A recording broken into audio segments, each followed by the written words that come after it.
Dans ce chapitre, nous allons ajouter notre premier widget qui va nous permettre de gérer les fichiers de notre éditeur de texte avec la possibilité de créer et de fermer des onglets à l'aide d'une barre de menu.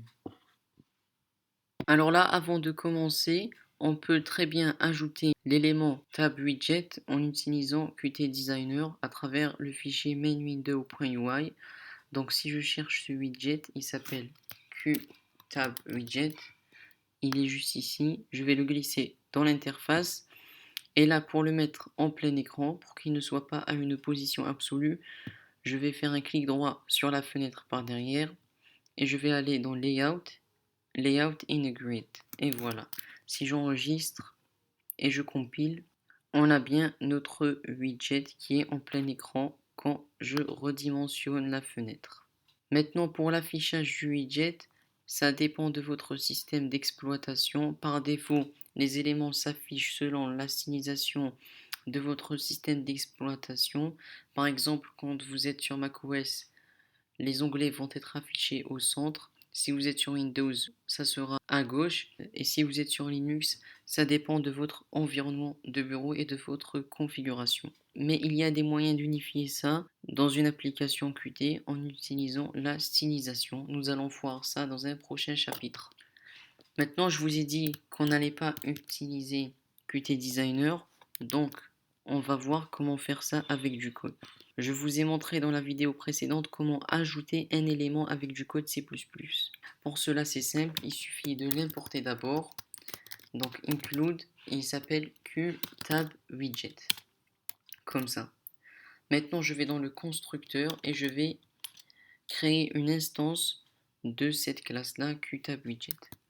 Pour cela, je mets qtabWidget, l'astérix car c'est un pointeur, et je vais l'appeler tabsWidget égale à new qtabWidget, et là je vais mettre this.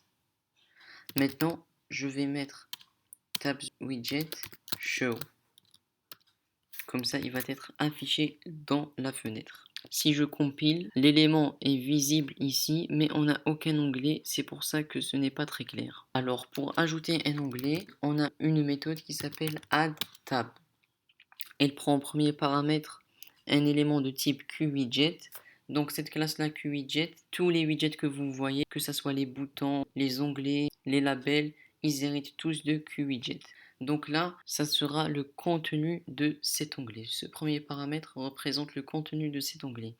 Pour le moment, ça sera vide, donc je vais mettre new QWidget. Et là, en deuxième paramètre, c'est une chaîne de caractères. Ça représente le titre de cet onglet. Je vais l'appeler tab 1 et on n'oublie pas le point virgule. Maintenant, si je compile, on a bien l'onglet qui a été affiché ici avec son titre, le titre qu'on lui avait donné, tab 1. Maintenant, pour centrer notre widget comme on l'avait fait sur Qt Designer, c'est très simple. Il suffit d'utiliser la méthode setCentralWidget et de lui passer tabsWidget. Donc setCentralWidget, c'est une méthode de la classe mainWindow.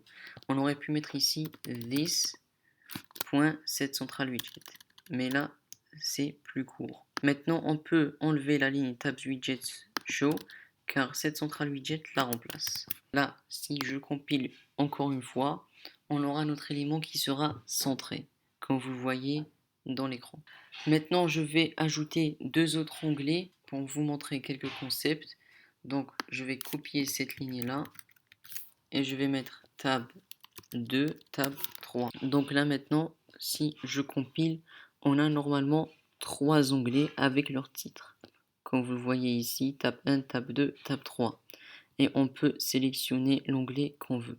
Alors, ce que je voulais vous montrer, c'est d'avoir la possibilité de déplacer ces onglets-là. Si je maintiens, je clique cet onglet-là et je déplace avec la souris, rien ne se passe. Et normalement, on devrait pouvoir déplacer cet onglet-là à droite, à gauche, comme vous avez l'habitude de le voir dans les navigateurs. Pour cela, c'est très simple, on a une méthode qui s'appelle setMovable. Et là, elle prend un booléen, on va le mettre à true. Maintenant, si on veut ajouter la croix à côté de l'onglet qui va nous permettre de fermer cet onglet, le petit bouton en forme de croix, c'est aussi très simple. Il y a une méthode qui s'appelle set tabs closable. Et on va la mettre à true aussi.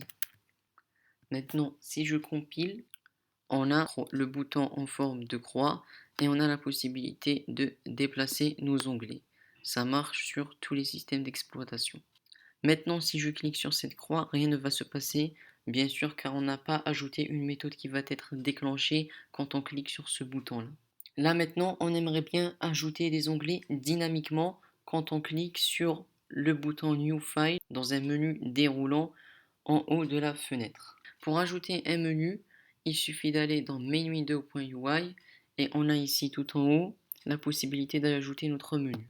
Si je double-clique, on a un champ, on va entrer le nom de ce menu-là, on va l'appeler File et là on va ajouter des actions à ce menu. La première, ça sera New File. Quand on clique sur New File, on veut qu'un nouvel onglet soit créé. Donc je mets New File, Entrée. Et là, on a une nouvelle action qui a été ajoutée en bas. Comme vous le voyez ici, on a Shortcut. Ça veut dire le raccourci clavier. Donc on peut utiliser des raccourcis clavier au niveau de Qt. Alors pour définir un raccourci clavier, il suffit d'aller en bas à droite dans les propriétés et de chercher la propriété Shortcut. Elle est là la propriété, on va lui donner une valeur. Je double-clique sur la valeur. Et maintenant, on peut taper notre raccourci clavier dans notre clavier directement. Donc, en général, pour ajouter un fichier ou bien un onglet, on utilise CTRL-N ou bien Command-N si on est sur macOS. Donc, je tape Command-N et je clique à l'extérieur. Et voilà. Maintenant, pour ajouter une méthode qui va être déclenchée quand on clique sur ce menu-là, il faut créer un slot. Donc, je mets Go to Slot, clic droit Go to Slot. Et là, Triggered. On va utiliser le signal Triggered. C'est celui qui est sélectionné par défaut. Ça veut dire quand on va cliquer. Donc je mets OK. Et là, on a une méthode qui a été créée automatiquement et qui a été déclarée au niveau de mainwindow.h comme vous le voyez ici. Maintenant, je vais écrire le code qui va nous permettre de créer un onglet. Donc on va utiliser la même méthode, c'est add tab. Pour cela, je mets tabs widget. Et là, comme vous voyez, on a une petite erreur. On ne reconnaît pas la variable tabsWidget. Pourquoi? Parce qu'on l'a tout simplement déclaré dans le constructeur. Et là, dans cette méthode-là, on n'a pas accès aux variables qui sont dans le constructeur.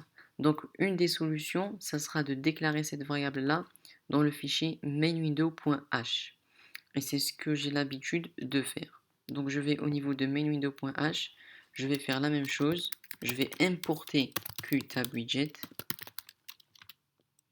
Et là, au niveau de private, je peux ajouter mon élément. qtabwidget, je mets l'astérisque, tabsWidget, new qtabwidget, this. Voilà. Et là maintenant, on peut enlever cette ligne et celle-là aussi. Et là, on n'a plus d'erreur, on peut manipuler tabsWidget comme on le veut. Là, je vais mettre add tab. Et cette fois-ci, au lieu de mettre New QWidget directement, car après ça ne sera pas utile si on veut ajouter des éléments à notre onglet, je vais créer une frame en utilisant QFrame. Je vais importer ici QFrame et je vais créer ici une frame de type QFrame. Je vais l'appeler tabFrame. New QFrame et je vais mettre ici this. Là, QFrame, elle hérite de QWidget, donc elle va être acceptée dans cette méthode-là. Je passe tabFrame, et là, le titre, ça sera untitled. Par exemple, le fichier n'a pas encore de titre. Là maintenant, si je compile et j'enregistre, on a bien 3 onglets qu'on avait ajoutés dans le constructeur, mais cette fois-ci, on a le menu qui a été affiché. Donc sur macOS, il est affiché en haut de l'écran, mais sur Windows, il est attaché à la fenêtre elle-même. Ça dépend encore de votre système d'exploitation. Maintenant, si je vais sur File, New File, on a un nouvel onglet qui a été créé. Également, si j'utilise le raccourci clavier Command N, je mets Command N, ça marche aussi. Maintenant, je voulais vous montrer l'utilité ici de tabFrame. Pourquoi on a ajouté cette frame ici? Par exemple, si on veut ajouter des éléments à notre onglet, à l'intérieur de la page de l'onglet? Eh bien, c'est simple. Par exemple, je veux ajouter un label. J'importe QLabel, comme on l'avait vu dans la vidéo précédente. Je crée une instance QLabel. Je vais créer un pointeur new QLabel. Et là, je vais mettre tabFrame. Je veux mettre ce label-là dans tabFrame. Et là, je vais lui donner un texte. Label.setText. Je vais mettre hello world. Si je compile, j'ajoute un nouvel onglet. Je vais dans cet onglet. On a bien notre label qui a été affiché. Je crée un autre onglet. On a les labels qui ont été affichés. Si on avait mis New QWidget, après ça ne sera pas utile et on ne pourra pas ajouter des éléments à notre onglet. Maintenant, je peux enlever tout ça et laisser uniquement cette action-là. Là maintenant, je vais enlever ce label-là, c'était juste pour la démonstration. Là maintenant, au niveau de notre menu, on veut ajouter aussi la possibilité de fermer un fichier. Pour cela, c'est simple, c'est pareil. Je vais ici au niveau de File et je vais créer une nouvelle action que je vais appeler Close File. Entrée. Et le raccourci ici, ça sera commande W ou bien CTRL W si vous êtes sur Windows. Là maintenant, je vais faire un clic droit, Go to Slot, Triggered, OK. Là, on a une méthode qui a été créée et elle va être déclenchée dès qu'on clique sur Close File. Là, quand on clique sur Close File, l'idée c'est de fermer l'onglet courant. Pour cela, on a une méthode qui s'appelle Remove Tab. tabswidget.remove tab. Et là, comme vous le voyez, c'est un entier qui s'appelle index. Le paramètre, c'est l'index. Donc, on veut l'index de cet onglet-là. Pour avoir l'index courant, il suffit de mettre ici tabswidget.currentindex. Et voilà. Maintenant, si je compile, si on ajoute des onglets, là, je vais au milieu, je clique sur Close File. Il a été fermé. Maintenant, on a un dernier problème, c'est que quand on clique sur l'icône ici, on ne peut pas fermer l'onglet. On n'a rien qui se passe. Pour cela, c'est simple, on a un signal qui va permettre de détecter le clic sur ce bouton-là. Ce signal-là s'appelle Tab Close Requested. Donc je vais connecter ce signal-là à une méthode. Donc j'utilise connect comme on l'a vu dans la vidéo précédente. TabsWidget, signal. Et là, il s'appelle tabs close requested. Ce signal-là, il retourne un entier qui est l'index de cet onglet-là. Ensuite, ici, this. Et après, on a le slot. Donc, le slot, on va créer une méthode qui s'appelle close tab. Donc là, on va tout de suite déclarer cette méthode-là dans le fichier mainwindow.h. Private slots void close tab. On a dit qu'il retourne un entier, on va l'appeler index. Maintenant, on va définir cette méthode-là, close tab, et on va mettre ici tabsWidget, remove tab. Et cette fois-ci, on ne va pas mettre current index car on peut fermer un onglet en cliquant sur l'icône la croix sur un onglet qui n'est même pas actif. C'est pour ça qu'on a utilisé ici le paramètre index. On va lui passer l'index. Maintenant, si j'enregistre et je compile, là on a une petite erreur qui nous dit qu'on n'a pas trouvé ce signal-là car j'ai ajouté un S alors que c'est tab close requested normalement. Je ferme et je recompile. Maintenant, on n'a aucune erreur. Si j'ajoute des onglets là, et là je clique sur cette icône, l'onglet a été fermé. Et je peux même fermer un onglet qui n'est pas actif. Là, si je clique sur la croix, il a été fermé également.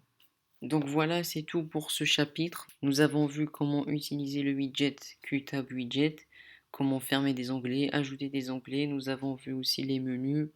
On a pu aussi implémenter les signaux, comme on vient de le faire maintenant. Et moi, je vous dis à la prochaine pour le prochain chapitre.